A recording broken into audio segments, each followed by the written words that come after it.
Hello, my friends. Gather round. Find yourself a cozy place to sit and warm drink to sip. It's story time. Welcome to the Jacqui Just Chatters podcast, because every story deserves its spotlight. Whether you are new here or a repeat visitor, I'm happy you've joined me today. If this is your first time listening, this is a storytelling podcast in which whimsical tales are shared in every episode, full of humor, heart, and possibly inspiration. Today's episode is the latest in my ongoing Story Share series, in which I feature short stories submitted via my website. You are in luck. Today we've got works from two very talented writers. I'll have links and information about the authors in the show notes. Our first piece is from Wil A. Emerson, a registered nurse turned full-time writer. She has always had a desire to write. In a family of 10, there's always an opportunity for a story. Her first novel, Taking Rosie's Arm, was published in 2002, but it has been updated and can be found under the title Autumn Rose. Emerson's short story, Unexpected Reunion, was a top 5 finalist in the 2022 Derringer Award. When Wil's not writing, she's painting. You can learn more about her at her website. Here is her story. A Romance in an Unromantic Place. A woman blacksmith? Not seen in the Bible Belt. At least, not in the hollow where Sarah Hatfield raised Hannah. Didn't take long, though, for all the men in Coal Snake County to change their minds and ask for help at the Farrier Bar and Grill when Sarah took over her husband Willie's business. Sarah never intended to run Willie's affairs. Old Willie ran 2 businesses and favored one more than the other. It got to the point that old Willie couldn't see straight enough to forge hot iron into the shape of a horseshoe or set a simple latch for a gate. Once he got that dang still running, his elbow bent best as he tipped a jug to his mouth. He made some money by selling half his shine to those God-fearing but reckless boys who lived in the hills near Coal Snake, and then Willie drank the rest. Didn't make Sarah happy her husband had a blind eye for basic necessities. True to custom, Sarah didn't take handouts for her or little Hannah. If they needed food, she worked for it. Early each morning she bundled little Hannah on her back, then fed their chickens, 2 horses, and a few pigs. Then she toiled in the cornfield, the vegetable garden, and down by the river. By noon she had a meal on the stove for a hearty dinner. Old Willie sort of faded from view over a few years. Died the winter little Hannah turned 5. By then, Sarah had shingled the roof and shoed their horses for safekeeping during a long, snowy winter. A dry cabin and 2 sturdy horses for the occasional trip up and over hill and dale to the county seat to buy staples. Under her care, little Hannah had nothing to fear by her mama's side, no matter the day or the chore. By the time Hannah turned 10, she could make a workhorse trot like a ballerina, mend a broken fence, or make a pot of stew that filled the air with the best aromas in the holler. Wasn't long before some of those Coal Snake boys showed up at the Hatfield homestead with a mare with a bad foot. When Sarah had her hands full, Hannah took over. While 1 or 2 of the boys waited, Hannah would suggest they stay for dinner. If they had a quarter, that is. Wasn't long before a long line of boys jingled dimes and nickels in their pockets while waiting for their horses to be shoed. Sarah liked iron forging the best. It took steady concentration, and the heat and solitude took her to a peaceful place. She gladly handed over the home reins to her budding, multi-talented daughter. Hannah knew how to cajole and control a table of hungry men. One rule to abide by was no shine at the dinner table. Sarah vowed to never let corn whiskey cross her threshold, no matter the offer. In good time, the Coal Snake boys got to loving Hannah's pork ribs, meatloaf, and mashed potatoes without white lightning to wash it down. Them boys got to laughing and singing and dug in for another plateful. 10 cents for seconds. When Sarah came in after a long day of work, she always smiled. A spark of pleasure danced in her blue eyes. She and Hannah worked and shared meals with devotion in their hearts. They'd been through hard times. but they've proved they could handle whatever came their way. Winter set in heavy the year Hannah turned 18, more snow than the mountain had seen in many a decade. And when the wind blew too much snow down in the holler, the roof of the farrier bar and grill couldn't be seen. Sarah and Hannah woke up that morning with only a shade of light coming through the windows. When Sarah tried to go out to feed the chickens, the pigs, and the horses, the front door wouldn't budge. Hannah, too, pushed her weight against the door, but soon realized the snow had got the best of them. As long as the chimney stayed free, with water and meat at hand, they had no real fears. Canned green beans, corn, and tomatoes sat on the shelves. What more did they need? 3 days passed and the snow continued to fall. There was stocked, split wood next to the fireplace. Beans and corn would last, but if they used all the firewood stacked by the stove and couldn't get to the larger supply in the covered porch, could they handle the freeze? Hannah kept 2 oil lamps burning late into the evening, but the 4th day passed and it was clear there wouldn't be enough oil for the entire winter. They'd be better off if they kept 1 lamp full for light in case of an emergency. The hot tenders from the fireplace would have to do during the day. As long as they had a fire, they had nothing to worry about. The snow continued, and Sarah heard the horses baying and the pigs squealing. Their supplies dwindling, too. Hannah pushed at the door.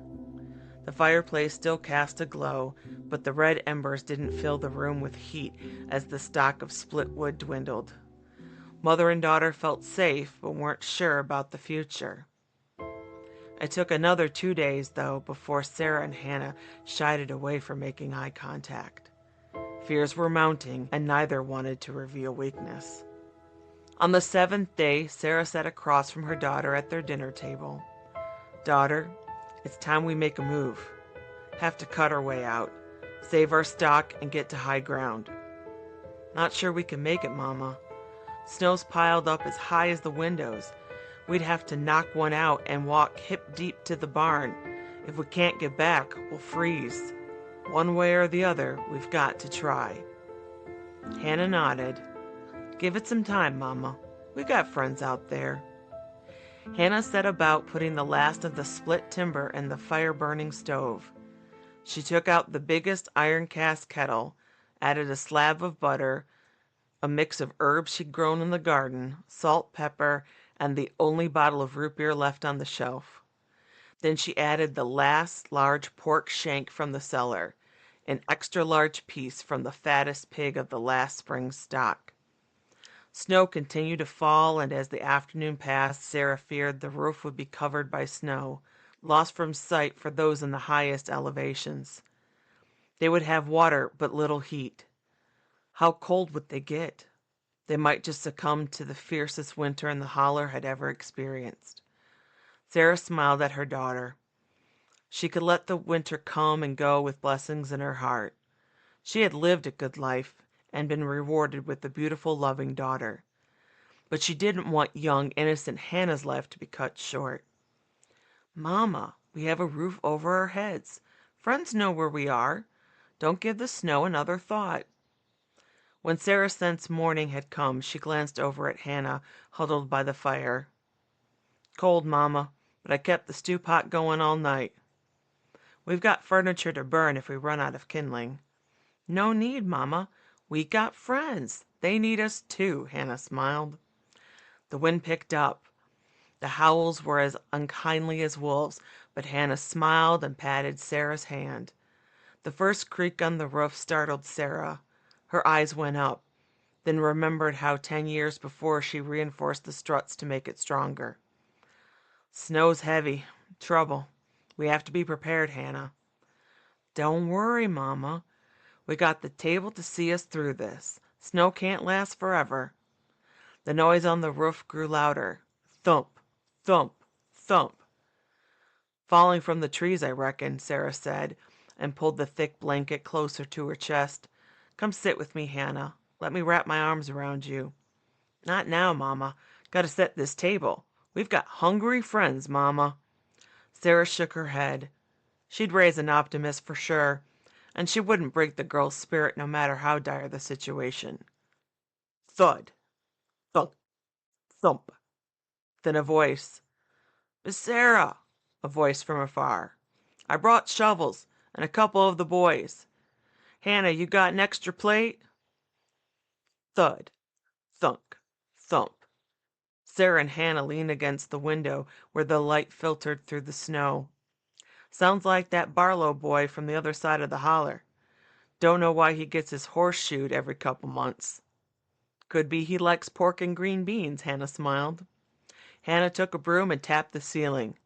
We've got dinner waiting. You can eat for free today.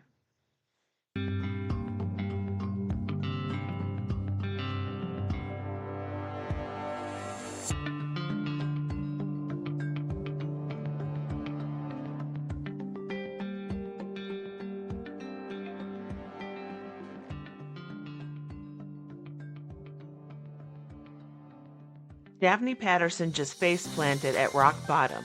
She's 30, unemployed, betrayed by her fiancé, and back living with her mother, who, let's be honest, should come with a warning label. Then she inherits a house in Cobb, Maine. Perfect! Except the house comes with eccentric neighbors, family secrets, and a suspicious suicide that doesn't quite add up. So if you like your mysteries twisty, your town's a little too charming, and your heroine's just trying to find their place in the world, the Daphne Project is for you. Available now wherever books are sold. Our second work comes from Shirley Hay, an emerging author from the flatlands of the Canadian prairies. Her writing is informed by a background in psychology and family support, including neurodiverse children and those with mental health concerns. Her writing has been published in various anthologies and magazines, including Vine Leaves Press and Creation, a literary magazine. She is currently pursuing publication for her debut novel, Fault Lines. Shirley lives in Winnipeg, Manitoba, with her family. And here is her story. Interwoven. At the corner of Robson and Main, a mound of melting snow slowly devolves into a puddle. The snow is no longer white, but instead a haphazard shade of dark gray, speckled so heavily with dirt and salt that it resembles a poorly completed coloring page. A few feet from the puddle is a bus stop, and beyond that is a row of office buildings. If you were to walk past those buildings and enter the side streets, you would find houses, small war-era bungalows, and a few boxy apartment buildings with 4 or 6 stories, rarely more. On the other side of the puddle, across the double-lane thoroughfare and down a wide sidewalk, there is a hospital with a large ramp and a parking garage. Each of these things can be seen directly or through a canopy of trees that will soon blossom into spring fullness.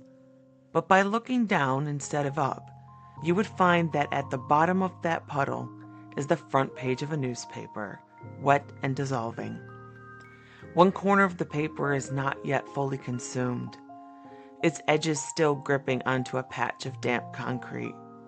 On that one small square of newsprint is the date, Monday, April 2nd, 2018.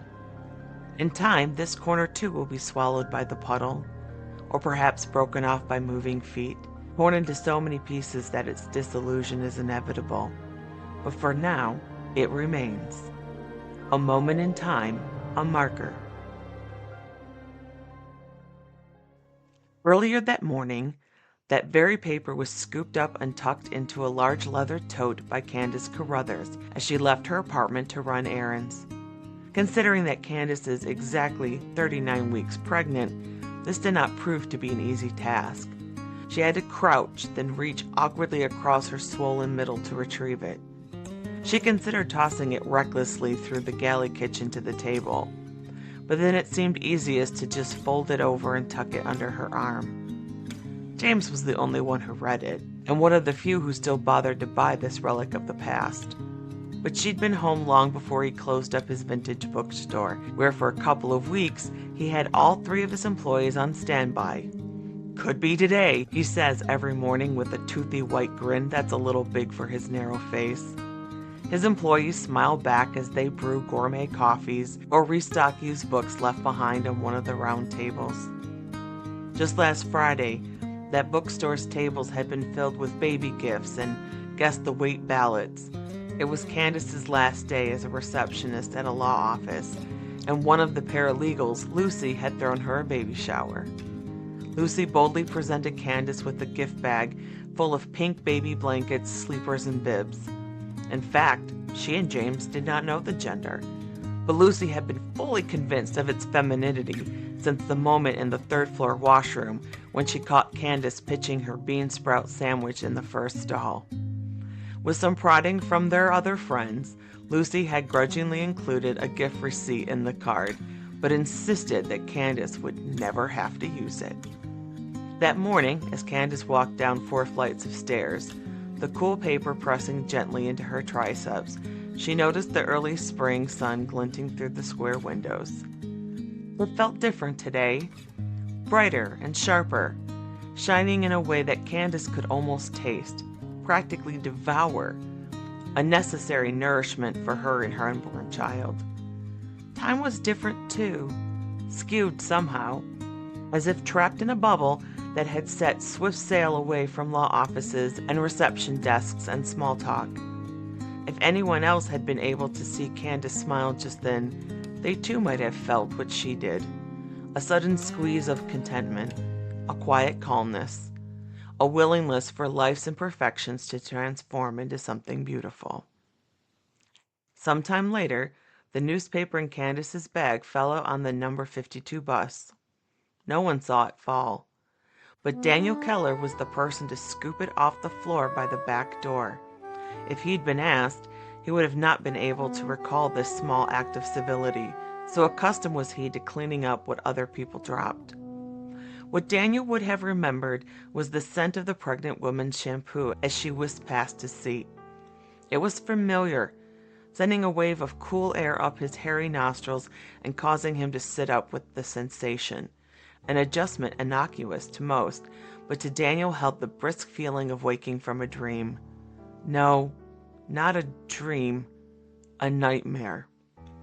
In Daniel's broad right hand was a note.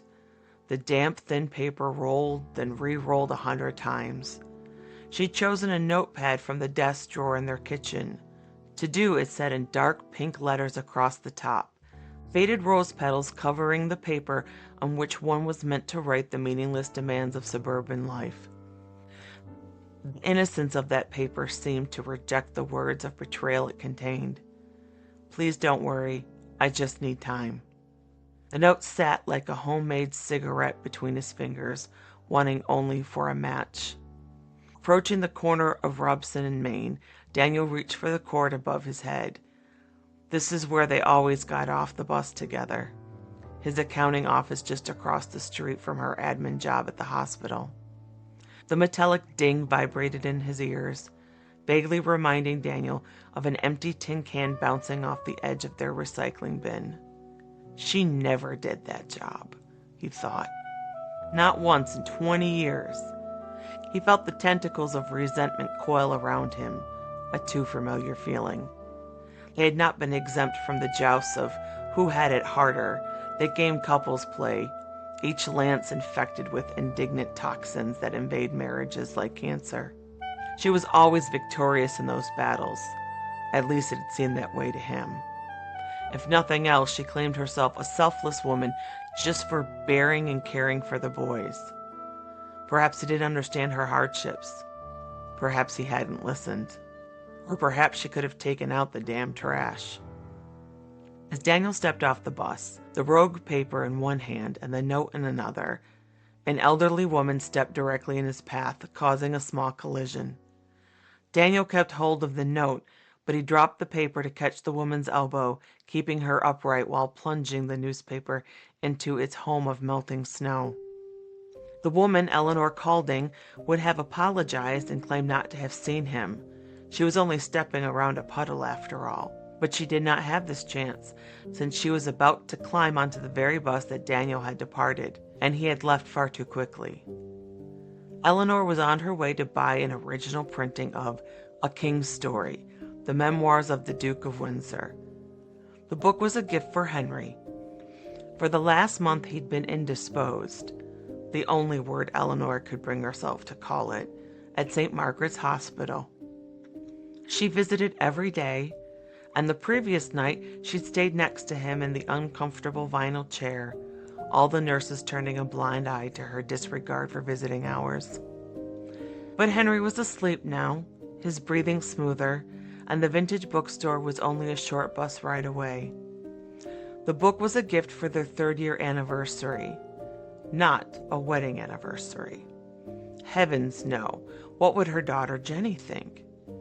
Jenny lived in Germany now, and if Eleanor could help it, Jenny would never find out about Henry. Their friends at the seniors complex thought Eleanor was silly to keep it a secret, reminding her how well Henry's daughter had accepted their twilight love. But Eleanor was sure that Jenny still loved her father, still believed in her parents' marriage despite the years of cruelty. Carl was gone now, dead almost 10 years, and Eleanor didn't miss him. But Jenny did. Oh, but to lose Henry! Eleanor could barely stand the thought. The doctor said he still had a chance. He might still recover. And so Eleanor believed this with all her heart. Sometime later, as Eleanor enjoyed a cinnamon tea at the bookstore and flipped gently through the old pages of her purchase, a small boy crouched next to the puddle at Robeson and Main. He had pulled away from his mother's hand to lunge at the mess. Anyone might have thought he was reaching for the paper, though what a 5-year-old would want with a soaking wet paper was anyone's guess.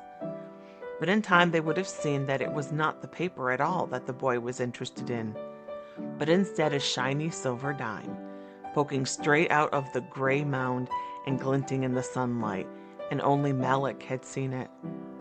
It didn't take long for Malik's mother to grab his hand again, pulling him across the street toward the hospital. She was in a hurry. He ran to keep up, 2 of his steps for every one of hers. He slipped the dime into the pocket of his blue jeans, afraid he would lose it in the rush. He wanted to show it to Alex tomorrow at kindergarten. His mother said he wouldn't go today, but he didn't know why. He knew they were going to see Grandpa. He was sick, but they said he might get better, might even move home to his apartment with all those other old people soon. Malik wanted to press the elevator button, but this time his mother did it. She pushed it in a bunch of times and said, "Come on, come on, come on." But when they got off the elevator and his mother spoke to a nurse, she said, "We're too late, we're too late, we're too late." She was crying and Malik was scared. Then his mother told him she needed to make phone calls. He heard her say, "Eleanor?" Then she moved down the hall to talk. Someone brought Malik a pencil and a piece of pink paper with roses on it and showed him where he could sit down. After a while, a lady got off the elevator. Her voice was different, like his teacher's, soft and happy. "I think we got off one too soon, dear." A man was with her. He looked happy, too. "Excuse me, is this maternity?" The woman waved at the nurse, and then she waved at Malik, too. The nurse pointed at the sky with her finger, then told them to go 1 floor up. "Thank you, we're on our way to meet our new grandbaby." Goodness. Not due for another week, but our daughter's water broke on the bus. Almost didn't make it. Can you believe it? Congratulations. Such excitement when they're early. Malik wished they'd been early too, instead of late. Later, when no one is looking, Malik will press the elevator button and sneak 1 floor up to find that lady's voice. No one will see his first peeks around the corner to find baby Emily curled up like a turtle on her mommy's chest, her little back rising and falling. Malik will watch for a while, and his body will feel better. Soon the lady with the soft voice will find him, offering her hand and taking him down 1 floor. He'll tell her that his grandpa died and his mom is sad, and the lady will hug him, her happiness and his sadness jumbling together when their hearts touch. Outside, a puddle of melting snow has grown in the spring sun, consuming the world with its swift progression. The day's paper sits at the bottom, dissolving in time and change and consequence. The date has been torn off, but will be forever remembered by some, fossilized in joy and sadness, and acceptance and submission. and the echoes of love. I see your face in the morning glow. The sunlight whispers where we used to go. Your laughter's hidden in the breeze I chase. Every corner holds your fleeting trace. Oh, the echoes of us still linger here. In the quiet of the night, they appear. I would like to thank Shirley and Wil for their generosity in sharing their stories with us. And a big thank you to my listeners for hitting that play button and joining me today. In my next episode, I am back talking about small wins with the host of the Gen X Stories podcast, Eve Simon.